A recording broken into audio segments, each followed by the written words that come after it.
नमस्कार, मैं हूं योगेश मिश्र। न्यूज़ टेक के वाई फैक्टर में आपका स्वागत है। वास्को डी गामा 20 मई 1498 को भारत के कालीकट के तट पर उतरा था और ठीक 12 साल के अंदर पुर्तगालियों ने भारत के गोवा दमन द्वीप इलाके पर कब्जा कर लिया था। सन 1510 से शुरू हुआ पुर्तगालियों का गोवा में शासन 451 साल तक लोगों को झेलना पड़ा। यह सबको जानकर आश्चर्य होगा कि भारत की आज़ादी के बहुत बाद 1961 में 19 दिसंबर को गोवा पुर्तगालियों के कब्जे से आज़ाद हो पाया। भारत की आज़ादी के 14 साल बाद गोवा को आज़ादी मिली, लेकिन इसका श्रेय उस समय के कांग्रेस नेताओं को नहीं जाता है।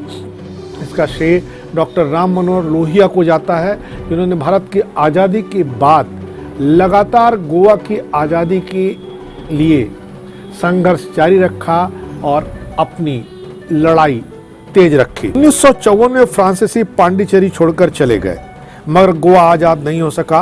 गोवा की आज़ादी की लड़ाई 1954 में शुरू हुई, जब भारतीयों ने दादर और नागर हवेली के क्षेत्रों पर कब्जा कर लिया।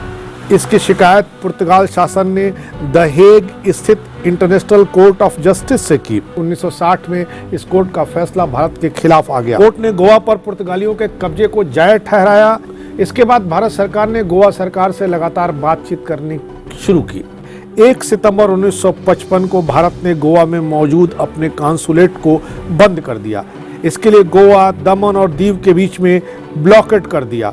गोवा ने इस मुद्दे को अंतर्राष्ट्रीय मंच पर ले जाने की पूरी कोशिश की, लेकिन यह कोशिश विफल साबित हुई। भारत सरकार ने 1955 में गोवा पर आर्थिक प्रतिबंध लगा दिए, जिसके जवाब में पुर्तगाल ने नीदरलैंड से आलू, पुर्तगाल से वाइन, पाकिस्तान से चावल और सब्जियां और श्रीलंका, जिसे तब सिलोन कहते थे, वहां से चाय उस इलाके में भेजना, सप्लाई करना, आपूर्ति करना शुरू कर दिया था। वह North Atlantic Treaty Organization NATO का सदस्य था। नेहरू किसी सैनिक टकराव से हिचक रहे थे। नवंबर 1961 में पुर्तगाली सैनिकों ने गोवा के मछुआरों पर गोलियां चलाईं, जिसमें एक व्यक्ति की मौत हो गई। इसके बाद माहौल बदलना शुरू हो गया। गोवा को भारत में शामिल करने के लिए बड़ी सैन्य कार्रवाई की गई। 30 मई 1987 को गोवा को राज्य का दर्जा दिया गया, जबकि दमन और दीव केंद्र शासित प्रदेश बनाए गए। गोवा में मिली इसी जीत के नाम पर हर वर्ष गोवा मुक्ति दिवस 20 तारीख को मनाया जाता है। पुर्तगाली सैनिकों की गोलाबारी के बाद भारत के तत्कालीन रक्षा मंत्री कृष्ण मेनन और नेहरू ने आपातकालीन बैठक की। 8 दिसंबर 1961 को आखिरकार वह दिन आया जब भारतीय सेना को गोवा पर चढ़ाई करने का आदेश दिया गया। इस दौरान करीब 36 घंटे तक सेना ने गोवा में जमीनी, समुद्री और हवाई हमले किए। भारतीय सेना के प्रमुख पीएन थापर के सामने पुर्तगाल के गवर्नर जनरल वसालो ई सिल्वा को आत्मसमर्पण करना पड़ा। ऑपरेशन विजय के दौरान मेजर जनरल केपी कैनडेथ को 17 इन्फेंट्री डिवीजन और 50 पैरा ब्रिगेड की कमान सौंपी गई थी। भारतीय सेना के पास उस वक्त 6 हंटर स्क्वाड्रन और 4 कैनबरा स्क्वाड्रन थे। गोवा अभियान की हवाई कार्रवाई की जिम्मेदारी एयर वाइस मार्शल एरलिक पिंटो के पास थी। भारतीय सेना ने अपने अचूक बमबारी से पुर्तगालियों को गोवा छोड़कर भागने पर मजबूर कर दिया था। ऑपरेशन विजय में 30 पुर्तगाली मारे गए, 22 भारतीय जवान शहीद हुए। इस ऑपरेशन में 57 पुर्तगाली सैनिक जख्मी हुए, जबकि जख्मी भारतीय सैनिकों की संख्या 54 थी। इस पूरे ऑपरेशन के दौरान भारत ने 4668 पुर्तगालियों को बंदी बनाया। 18 दिसंबर 1961 को भारतीय सेना गोवा बॉर्डर में जा घुसी थी। इसके बाद दोनों तरफ से फायरिंग और बमबारी शुरू हुई। 30,000 की भारतीय सेना के सामने 6,000 पुर्तगाली टिक ही नहीं पाए। भारतीय सेना ने जमीनी, समुद्री और हवाई हमले किए, पुर्तगाली बंकरों को तबाह कर दिया।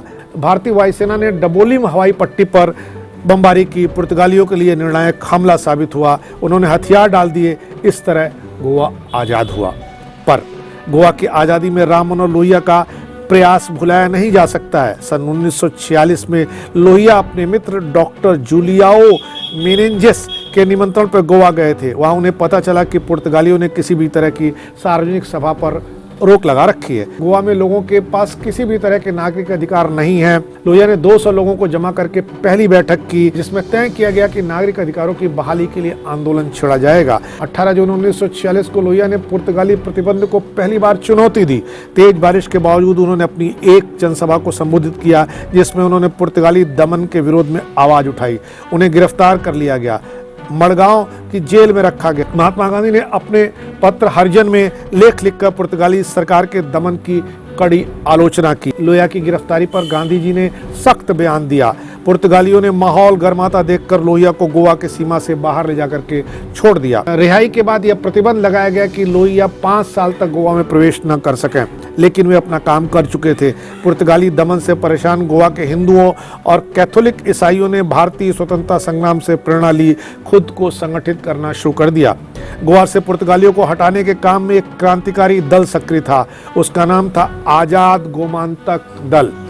विश्वनाथ लवांडे, नारायण हरि नाइक, दत्तात्रेय देशपांडे और प्रभाकर सिनारी ने इसकी स्थापना की थी। इनमें से कई लोगों को पुर्तगालियों ने गिरफ्तार करके लंबी सजाएं दी। कुछ लोगों को तो अफ्रीकी देश अंगोला के जेल में रखा गया। विश्वनाथ लवांडे और प्रभाकर सिनारी जेल से भागने में कामयाब रहे। लंबे समय तक ये लोग क्रांतिकारी आंदोलन चलाते रहे। 1954 में लोहिया की प्रेरणा से गोवा विमोचन सहायक समिति बनी, जिसने सत्याग्रह और सविनय अवज्ञा के आधार पर आंदोलन चलाया। महाराष्ट्र और गुजरात में आचार्य नरेंद्र देव की प्रजा सोशलिस्ट पार्टी के सदस्यों ने भी लोहिया का भरपूर साथ दिया।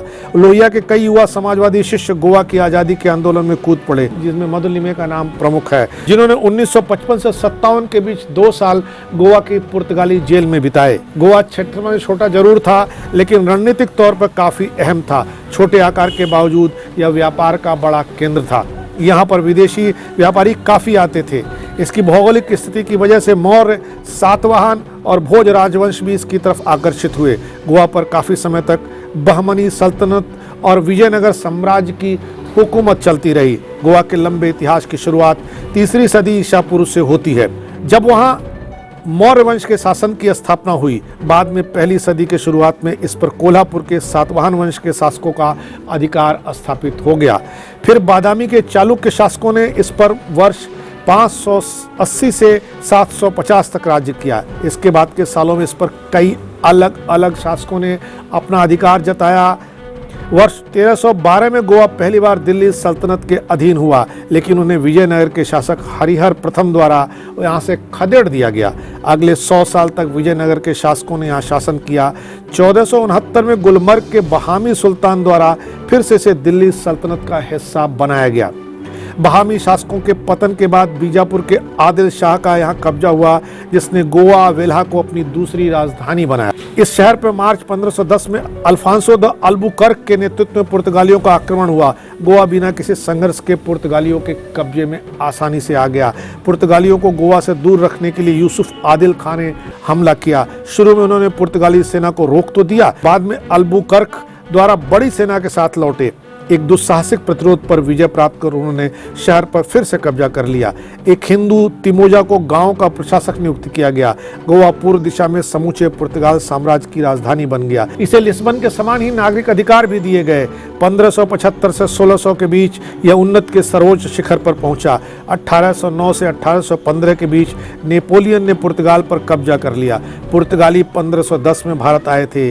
वह यहाँ पर आने वाले पहले यूरोपीय शासक थे। वहीं 1961 में भी वो भारत छोड़ने वाले अंतिम यूरोपीय शासक बने। एक खास बात यह थी कि गोवा में पुर्तगालियों का शासन अंग्रेजों से काफी अलग था। यहाँ के शासकों ने गोवा के लोगों को वही अधिकार दे रखे थे जो पुर्तगाल के लोगों को हासिल थे।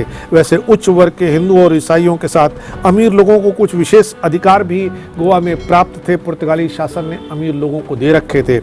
साधन संपन्न लोग शासकों या सरकार को संपत्ति कर भी देते थे। 19वीं शताब्दी के मध्य में उन्हें मताधिकार का अधिकार भी मिल गया था। गवाह दिवस पर हमें डॉक्टर लोहिया को याद करना चाहिए, मधुलिमे को याद करना चाहिए, हमें विश्वनाथ लवांडे को याद करना चाहिए, नारायण हरि नाइक को याद करना चाहिए, दत्तात्रेय देशपांडे को याद करना चाहिए, प्रभाकर सिनारी को याद करना चाहिए और यह भी देखना चाहिए आखिर भारत को आज़ादी 1947 में मिल गई थी, तो क्या वजह थी और वो कौन से लोग थे जिनके नाते गोवा 1961 तक गुलाम रहा, पुर्तगालियों के कब्जे में रहा। इस बार इतना ही, अगली बार फिर मिलेंगे किसी नए सवाल पर नए ढंग से बात करने के लिए। तब तक के लिए नमस्कार। Y factor with Yogesh Mishra.